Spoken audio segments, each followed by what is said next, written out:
Sous vos acclamations, nous allons introduire Papa Ouattara, s'il vous plaît. Est-ce qu'on peut acclamer l'Éternel pour ce serviteur?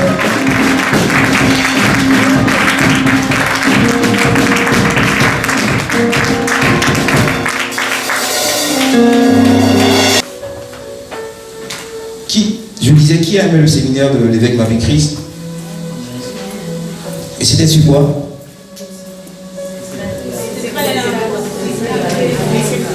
Les secrets de la réussite, la prospérité, la réussite à tous égards. Genre comme prospère l'état de mon âme, c'est ça, non? Voilà. Mais avant de rentrer, parce que quand nous on a vu le thème, on a vu tout de suite, c'est vrai, prospérité, c'est le pognon, c'est tout ce qui est... Voilà. Mais il a fait un cheminement, n'est-ce pas? Il a parlé de quoi? Il a d'abord parlé des autels, des alliances de famille qui nous fatiguent. Ça là, c'est trop important. Les Africains sont maintenus en servitude, en esclavage avec ces histoires de choses là. Il y a des familles qui ont fait des autels, des alliances qui se sont dit on va faire ça pour que nos enfants réussissent. Mais ils ne savaient pas qu'en contrepartie, on leur retenait quelque chose. Je rendrai riche ma fille, mon fils, mais en contrepartie, on lui enlève soit le mariage, soit les enfants, soit ceci, cela. Donc il fallait comprendre ce principe-là avant d'avancer. Et aujourd'hui, vous verrez que partout, dans les églises, l'enseignement sur les autels est vraiment de mise aujourd'hui. Tout le monde parle de ça. Parce qu'on s'est rendu compte que ça fatigue vraiment les familles. Hein? Vous avez des situations à répétition. Des situations à répétition. Par exemple, chaque fin de mois, il y a des enfants qui tombent malades. Chaque fin de mois, il y a une situation, chaque 3 mois ou chaque 6 mois, il y a des situations comme ça. Donc il fallait bien comprendre le principe des autels. Cet enseignement, l'évêque Marie-Christ nous l'avait donné en 2011, quand j'étais dans son église. Et je peux vous dire sincèrement qu'on a appris. Et c'est à la suite de ça que nous, quand je faisais l'album de Messoli, Mon âme à moi, bénis l'Éternel, on a fait un titre qui était issu de l'enseignement, Esprit de servitude. Le titre, tu as les clés. Esprit de servitude qui t'anime. Voilà. Tu vas le lier. Donc, c'est issu de cet enseignement qu'on a reçu de l'évêque Marie-Christ. Donc, l'enseignement est vraiment important. Et vous devez comprendre le principe des autels. Parce que on peut vous dire, voilà comment il faut faire pour avoir l'argent, comment il faut faire pour avoir ceci, comment. Mais si vous êtes encore tenu par des autels, par des idoles, par des fétiches, ça ne va pas marcher. Vous allez monter et descendre, ça ne marchera pas. Vous savez, je disais à l'évangéliste Joe, papa nous avait déjà dit, il a dit, vous allez brûler le sable. Dans le premier quand l'évêque Marie-Christ parlait des autels, il avait dit, il y a des actes prophétiques qu'on devait poser, n'est-ce pas? Il a parlé de, vous devez balayer votre maison, tout ce qui est poussière, tout ce qui est sable, tout ce qui est débris, vous balayez. C'est le premier principe, premier niveau. Mais dans les débris que vous avez vus ici, là, il y avait des fétiches, hein. Il y avait des fétiches. Donc papa nous a dit, bon, vous allez brûler ça, mais avec son air, il a dit, mon cœur, il a dit, mais il y a des fétiches, hein. Il y a de gros sachets là, il y a des fétiches. Les gens ont déposé des fétiches. N'est-ce pas, Jo? Voilà. Mais on avait déjà son manteau. On avait déjà son manteau spirituel. Pourquoi je vous parle de ça? C'est très important. Vous cherchez Dieu. Vous cherchez Dieu. Mais vous avez encore des idoles à la maison. Vous vénérez des statuettes. vous avez des gris-gris horaires que vos mamans vous ont donnés. Vous avez des gris-gris ici, ou bien des bagues où on a mis des trucs. Et vous cherchez Dieu. Ça ne marchera pas. Donc celui qui est venu déposer ça en catimini, je lui dis que Dieu t'accorde la grâce. Amen. Parce que c'est un acte courageux. Amen. Il y en a qui peuvent se dire, par exemple, ah, mais si je dépose, qu'est-ce qui va se passer? Peut-être qu'il y a quelque chose de grave qui peut se passer. Donc ils ont encore peur. Moi je peux vous dire une chose, n'ayez pas peur.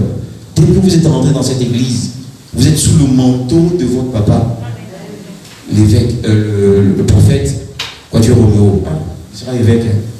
Il sera évêque. Donc vous comprenez, si encore parmi vous, il y a des personnes qui ont des idoles,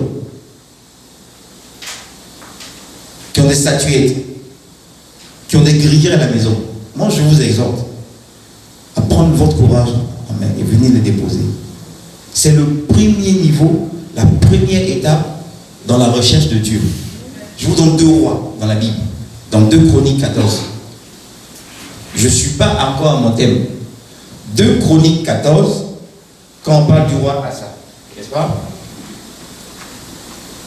2 Chroniques 14, verset 6. Bâtissons ces villes, car nous avons recherché l'Éternel notre Dieu. Nous l'avons recherché, il nous a donné du repos de tous côtés. Il bâtit donc et réussit. Ok? Mais dans le verset 14, dans toujours 2 Chroniques 14, verset 3 à 4, qu'est-ce qui est dit? Il fit quoi? Il fit disparaître les autels de l'étranger et les hauts lieux. Il brisa les statues et abattit les idoles. Il ordonna à Juda de rechercher l'Éternel, le Dieu de ses pères, et de pratiquer la loi et les commandements.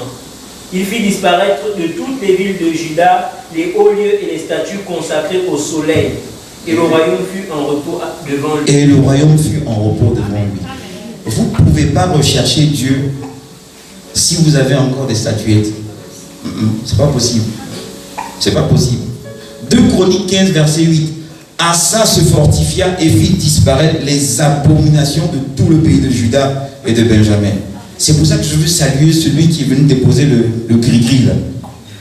Je veux le saluer. Je veux dire que il a respecté la première étape de la recherche de son Dieu. Tu chercheras ton Dieu de tout ton cœur, de toute ton âme, de toute ta force, de toutes tes pensées. Il a eu le courage. Dans la même Bible, dans la même partie de Chronique, on parle aussi du roi Josaphat. Il a fait la même étape. Donc logiquement, quand l'évêque Mabi disait balayez chez vous, tout ça, il pouvait vous dire venez avec vos gris-gris. Mais comme ça là, c'est un peu délicat.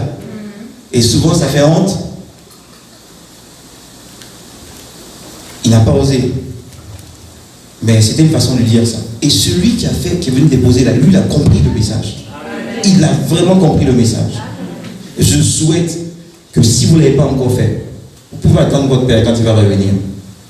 Vous dites, papa, voici la situation. Voilà. J'ai peur peut-être de déposer ça, mais j'ai besoin d'une couverture spirituelle, d'une prière spirituelle pour éviter certaines choses. Vous avez compris?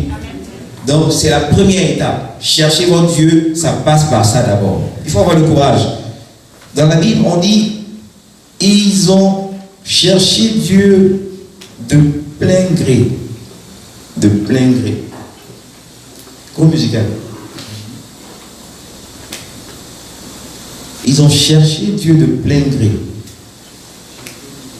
Donc quand on vous dit par exemple, vos maris, vos amis, machin chose, ah mais toi ton église est trop loin. Est-ce que Dieu n'est pas à côté ici?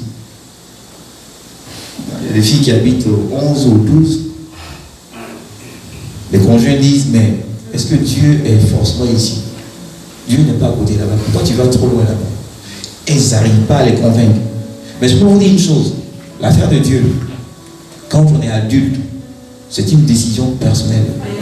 Ils vont venir, mais il faut qu'ils acceptent Dieu de plein gré. Et c'est en cela que Dieu aime cela. Quand vous recevez une personne qui vient, qui dit, moi je veux accepter le Seigneur. C'est une âme que vous gagnez. C'est pour ça que logiquement, on ne doit jamais quitter ici sans avoir demandé à l'assistance qui veut donner sa vie au Seigneur. C'est une décision personnelle de plein gré. Vous avez vu? Donc voici un peu ce que je voulais dire sur le séminaire. Moi j'ai été béni. Je ferai aussi mon témoignage d'ici peu. J'attends que tu fasses pour toi là d'abord. Mais pour moi aussi il est puissant. Parce que j'ai été béni énormément. J'étais vraiment béni. Mon thème aujourd'hui c'est la formule de Dieu qui conduit au succès et à la réussite. Une formule. Une formule. L'affaire de Dieu là, c'est pas la magie. Là, je vous dis en même temps. L'affaire de Dieu là, c'est pas la magie. Débarrassons-nous des autels. Parce que ça nous fatigue. On a fait les prières qu'il fallait pendant le séminaire, c'est bien. Mais continuons. Ok? Continuons. Gloire à Dieu. Sur ce, je voudrais prier pour la parole. Je voudrais qu'on acclame le Seigneur d'abord.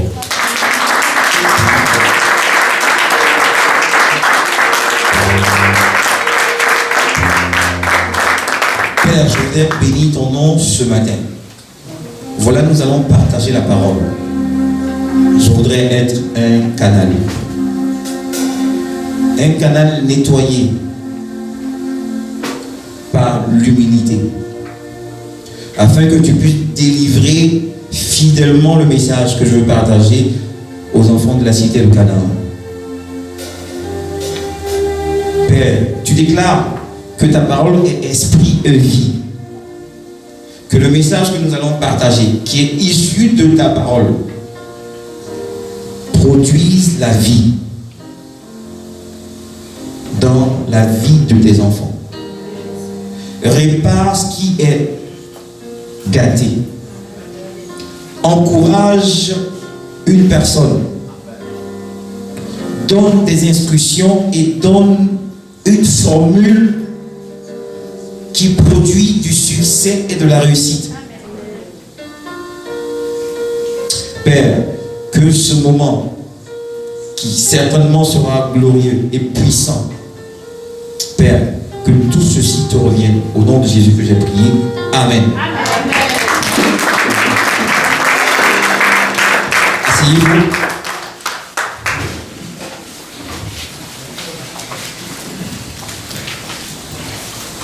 Qui fait la lecture? C'est toi, maman? Ça va? Comme le prophète dit, tu es très enceinte. Ça va aller.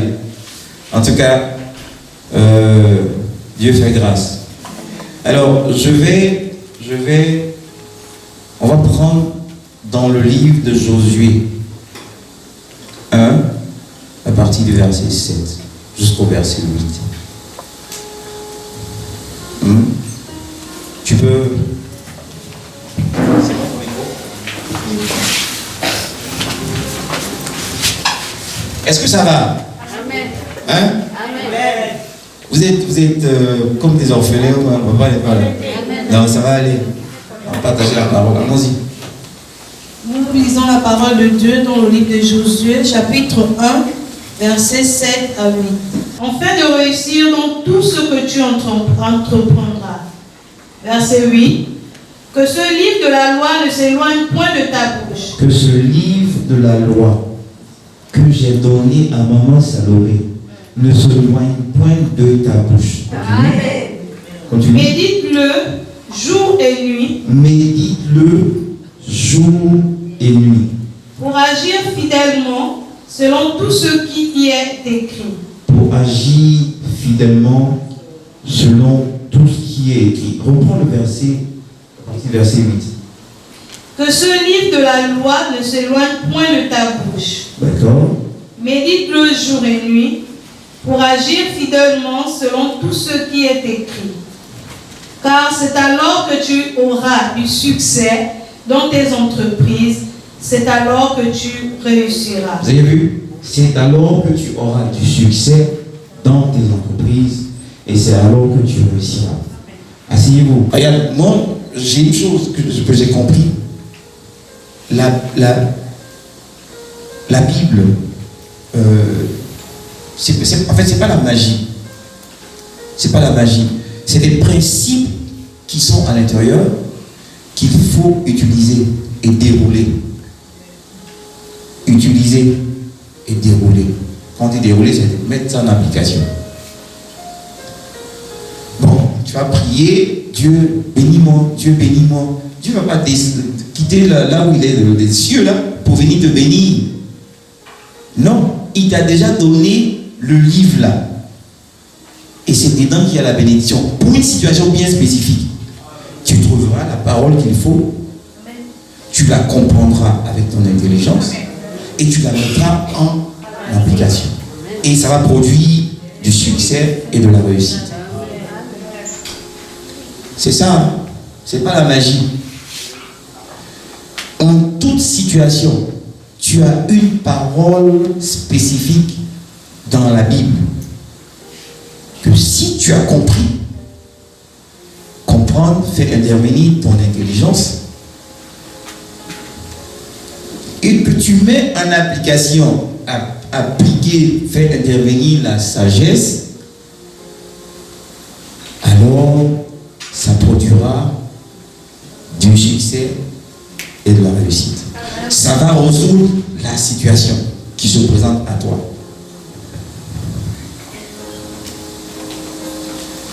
Alors, vous connaissez l'histoire de Josué. Josué, c'est celui qui a remplacé Moïse. Vous verrez que dans le verset 7, prends courage et fortifie-toi, viens 3 fois de suite. Dieu insiste là-dessus. Il dit, prends courage et fortifie-toi la première fois. À quel moment? Josué doit diriger 2 500 000 personnes. Quand je lisais, je fouillais dans le King James Version, on disait que Josué avait la responsabilité de conduire 2 500 000 âmes vers la terre promise. Mais Dieu commence toujours par dire, fortifie-toi et prends courage. La première fois, c'est quand il a dit, c'est toi, c'est ta responsabilité, c'est toi qui dois leader ce peuple. Or, je déclare qu'une personne ici qui a la responsabilité d'un groupe dans son entreprise, d'un département dans son entreprise, parce que tu leads, parce que tu es leader, parce qu'on t'a donné la responsabilité de te conduire, il te faut du courage et de la fortification, si on peut appeler ça. Il faut soit fortifié. Donc je déclare que vous avez ça au nom de Jésus. Sois fortifié et sois courageux. Donc il y a 2 choses que Dieu demande. C'est votre initiative là. Il dit, toi, tu vas diriger ce groupe. Tu vas diriger cette entreprise. Tu vas diriger une vingtaine de personnes. Tu vas diriger un groupe musical. Tu es devant. Tu as la responsabilité de ce groupe. Il te faut d'abord du courage et de la force. Sans ça, tu ne pourras pas avancer. Même si je te produis, je te promets, je te fais des promesses, je te fais des prophéties. Dieu lui-même, il dit, Josué, il te faut du courage et de la force. Donc, pour diriger un groupe, il y en a qui sont patrons dans leur entreprise, il y en a qui sont patrons d'un département. Il vous faut du courage et de la force. Ça, c'est ce que Dieu vous demande d'abord. courage et force.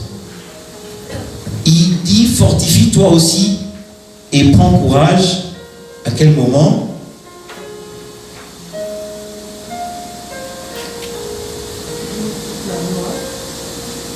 Fortifie-toi seulement et aie bon courage en agissant fidèlement selon toute la loi que Moïse, mon serviteur, t'a prescrite. Donc, vous voyez, là encore, lorsqu'on parle de loi, on parle de la Torah. La Torah, je vous ai dit, ne voyez pas la Torah comme un livre de loi, c'est un livre d'enseignement et d'instruction selon Dieu. La Bible, c'est un livre d'enseignement et d'instruction. Donc, il y a des instructions qu'on a mis à l'intérieur. Il faut les utiliser. Mais Dieu est en train de dire à Josué, pour pouvoir les utiliser, il te faut du courage et de la force. Vous comprenez? Ce ne sera pas facile de lire et suivre la Bible. Je sais, il te faut du courage et de la force. Sois fortifié. Donc de la même façon, Dieu a dit cela à Josué. Je vous le dis ce matin, soyez fortifiés et courageux pour attaquer la Bible. Ensuite, il dit, en troisième position, il dit, ne t'ai-je pas donné cet ordre? Fortifie-toi et prends courage. Ne t'effraie point et ne t'épouvante point, car l'Éternel ton Dieu est avec toi dans tout ce que tu entreprendras. Là encore, je vais vous donner un témoignage d'une de mes collègues qu'on avait licenciée chez nous. Et puis, ça a été pénible pour elle. Mais elle ne s'est pas découragée. Elle a prié Dieu. J'avoue qu'elle n'a pas duré. Je crois 3 ou 4 mois après, ou 5 mois après, elle a eu un autre boulot. Dans une banque de la place. Et elle est cadre là-bas. Mais elle dit que lorsqu'elle est rentrée là-bas, elle était confrontée à des personnes qui lui menaient la vie dure, au point où elle se retrouvait souvent dans les toilettes pour aller pleurer. Après, elle s'est ressaisie. Elle a dit, mais Dieu dit dans sa parole que c'est la bénédiction de Dieu qui enrichit et n'est suivie d'aucun chagrin. Pourquoi j'ai prié pour avoir ce boulot? Il m'a donné un bon poste. Pourquoi je veux me faire malmener par des personnes? Elle dit, quand elle a commencé à faire ce genre de prière-là, elle a pris courage et elle a affronté les situations qu'il fallait. Aujourd'hui, on peut plus se passer d'elle là. C'est pour vous dire. Vous voyez, il y a toujours une parole dans la Bible qui va résoudre un problème spécifique. Donc, fortifie-toi et prends courage, peuple de la cité de Canaan. C'est un ordre que Dieu donne. Fortifie-toi et prends courage pour diriger, pour prendre la responsabilité d'une situation. Fortifie-toi et prends courage pour rentrer dans ta Bible, la lire, la comprendre et la mettre en pratique. Fortifie-toi et prends courage, car tu sais que si Dieu est avec toi, la peur va partir. Vous comprenez? Amen. Maintenant, on passe au verset 8. Le verset 8 dit quoi? Que ce livre de la loi ne s'éloigne point de ta bouche. On va commencer par ça. Médite-le jour et nuit pour agir fidèlement selon tout ce qui est écrit, car c'est alors que tu auras du succès dans tes entreprises, c'est alors que tu réussiras. Donc ici, on lit la réussite et le succès à la Bible, à la lecture de la Bible, n'est-ce pas? Amen. C'est lié à ça. On lit le succès et la réussite dans toutes vos entreprises à la Bible. Mais quand vous lisez, quand vous déroulez, que ce livre de la loi ne s'éloigne point de ta bouche. Ça veut dire quoi? Ça veut dire qu'il faut le lire, le mémoriser et le prononcer et le confesser. Donc, première formule, confesse la parole de Dieu. Mais ça va te demander des efforts. Parce que si tu pour confesser, il faut lire. N'est-ce pas? Il faut lire. Lisez les versets. Lis, mémorise. Avant, mon père me disait, c'est maintenant que j'ai compris ça, ça m'aide énormément. Il me disait, fils, avant de dormir, 10 minutes, 20 minutes avant de dormir, lis la Bible. Lis la Bible. Et quand tu vas la lire, ne fais plus autre chose. Lis un verset. Lis quelque chose. Lis. Parce que quand tu vas dormir, ça va se positionner dans ton subconscient. La conscience, c'est quoi? On se sert de quoi pour la conscience? Les 5 sens, n'est-ce pas? Hein? Là, on est les yeux, la bouche, hein, le toucher. Ça, c'est les sens qui nous permettent d'avoir des informations, de prendre conscience. Mais dès qu'on dort, les 5 sens sont inhibés. C'est comme si, voilà. Et donc, il y a un processus en interne qui se passe. Donc, quand vous, avant de dormir, au lieu de regarder, je suis désolé, de regarder par exemple un film porno, ou bien 10 minutes, ou bien n'importe quoi qui peut mélanger votre esprit, lisez. Il dit, fiston, lis la Bible. 20, 10 minutes, ne fais pas autre chose. C'est-à-dire que quand tu lis, ne te lève pas pour aller te brosser les dents ou un truc de ce genre. Il dit, lis, et puis dors avec ça. Le matin, quand tu te lèves, relis le même passage que tu as fait. Et c'est comme ça que vous allez mémoriser les versets par verset. Je vous donne ce secret-là. Moi, ça a fonctionné avec moi. Et pour les étudiants, c'est la meilleure méthode pour retenir, par exemple, vos cours, c'est la meilleure méthode. Je vous donne ce secret-là. Avant de dormir, enregistrez tout dans le subconscient. Ça va s'enregistrer tout seul.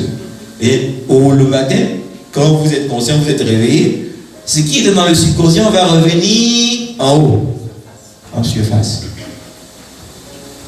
Donc, la première formule, c'est lire la Bible, la mémoriser, la retenir. Est-ce qu'on est d'accord avec ça? Amen. Qui peut me donner un verset qu'il connaît, qu'il a mémorisé? N'hésitez pas, hein? On est en famille. Matthieu 6:33. Dis quoi? Cherchez tout premièrement le royaume des cieux. Sa justice et tout le reste sera donné par Ça va donner. Mais je vous dis une chose, hein. Quand on dit de lire là, c'est pas pour venir donner ça et puis on va acclamer, hein. Lire, mémoriser, écrire ça sur la table de son cœur, c'est la première étape. C'est pas pour faire du Matthieu vu. Amen. Ce verset, est-ce que tu l'as compris? Est-ce que tu sais dans quelle situation tu peux mettre ça en application? Qui peut donner un autre verset? Non, ça me vas-y. Jean 1, verset 1, c'est quoi? Au commencement était la parole. Faut parler, c'est quoi?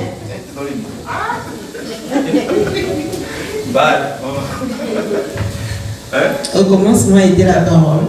La parole était avec Dieu et la parole était Dieu. Oui, tout fonctionne avec la parole. Au commencement était la parole. La parole était avec Dieu et la parole était Dieu.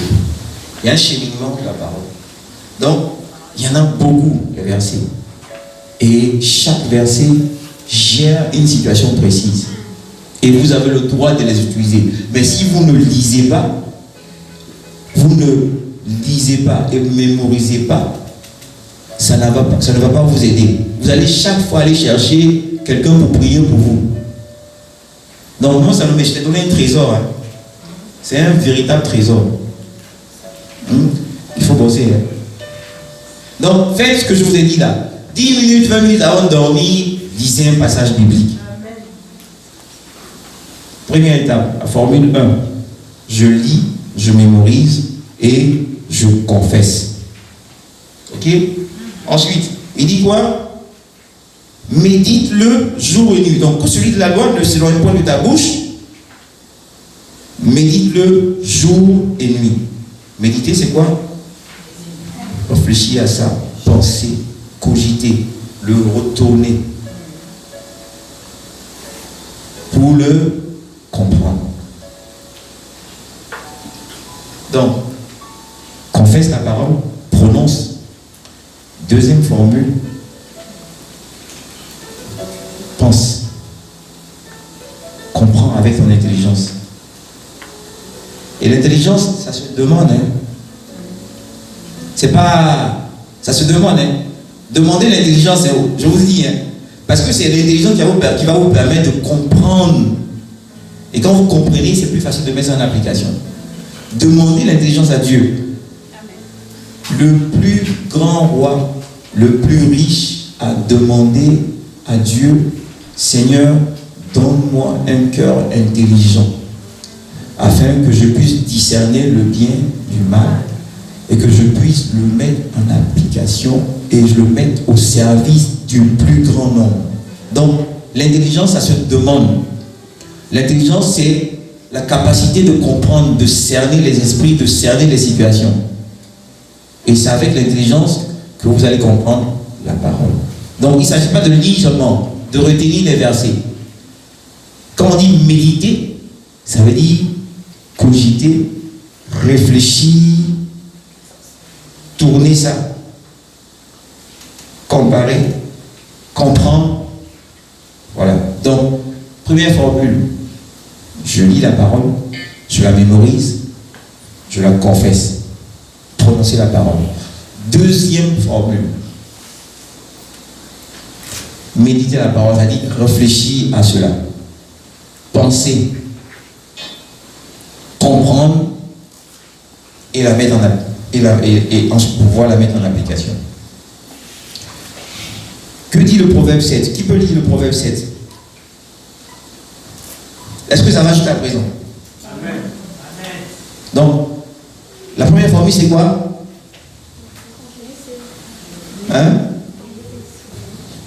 C'est confesser la parole. Pour pouvoir la confesser, il faut la lire et la mémoriser. N'est-ce pas? Lire, mémoriser et confesser. Le deuxième, c'est quoi? Méditer. Méditer, c'est quoi? Penser, réfléchir, comprendre. Venez ici, c'est vraiment la cité de Canaan. On nous a dit, c'est là où coule le lait et le miel. Mais à Josué, si on lui expliquait quelles sont les barrières qu'il allait avoir, peut-être qu'il allait se décourager. Donc c'est pas parce qu'on est assis à la cité de Canaan que le lait et le miel va couler comme ça. Non. On doit faire notre part. Et la recommandation qu'on a donnée à Josué, c'est la même recommandation que chacun d'entre nous doit avoir. Amen.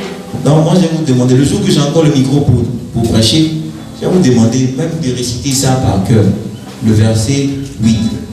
Que ce livre, la loi, ne se loigne point de ta bouche. Médite-le jour et nuit et le prochain qui récite sa Bible, il a sa Bible. Le prochain qui récite sa Bible, il a sa Bible tout de suite. Voilà, ça va me tuer une deuxième Bible. Tu veux une deuxième Bible?